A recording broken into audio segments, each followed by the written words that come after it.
ఆధ్వర్యంలో మన ముఖ్యమంత్రి దళిత పక్షపాతి అయిన రేవంత్ రెడ్డి గారు నిన్న శాసనసభలో వర్గీకరణ విషయంలో ఎస్సీ వర్గీకరణకు అమలు చేసిన సందర్భంగా ఇవాళ కమలాపూర్ మండల కాంగ్రెస్ పార్టీ ఆధ్వర్యంలో పాలాభిషేకం చేయడం జరిగింది.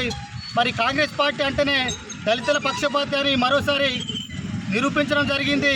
రానున్న రోజులలో దళిత సామాజిక వర్గం చెందిన ప్రతి దళితుడు కాంగ్రెస్ పార్టీకి కట్టుబడి ఉండాలని, కాంగ్రెస్ పార్టీ ఎప్పటికీ కాంగ్రెస్ పార్టీ అనేది దళితుల పక్షపాతకు ఉందనేది ఈ యొక్క వర్గీకరణ అమలు చేయడమే నిరూపించింది. కాబట్టి మా యొక్క మంత్రివర్యులు పొన్నం ప్రభాకర్ గారికి, అలాగే ఉత్తమ్ కుమార్ రెడ్డి గారికి, పంచాయతీరాజ్ శాఖ మంత్రి సీతక్క గారికి, అలాగే సబ్ కమిటీలో ఉన్న మంత్రులందరికీ, కాంగ్రెస్ పార్టీ కుటుంబ సభ్యులందరూ, దళిత కుటుంబ సభ్యులందరూ రుణపడి ఉంటారని ఈ సందర్భంగా తెలియజేయడం జరుగుతుంది.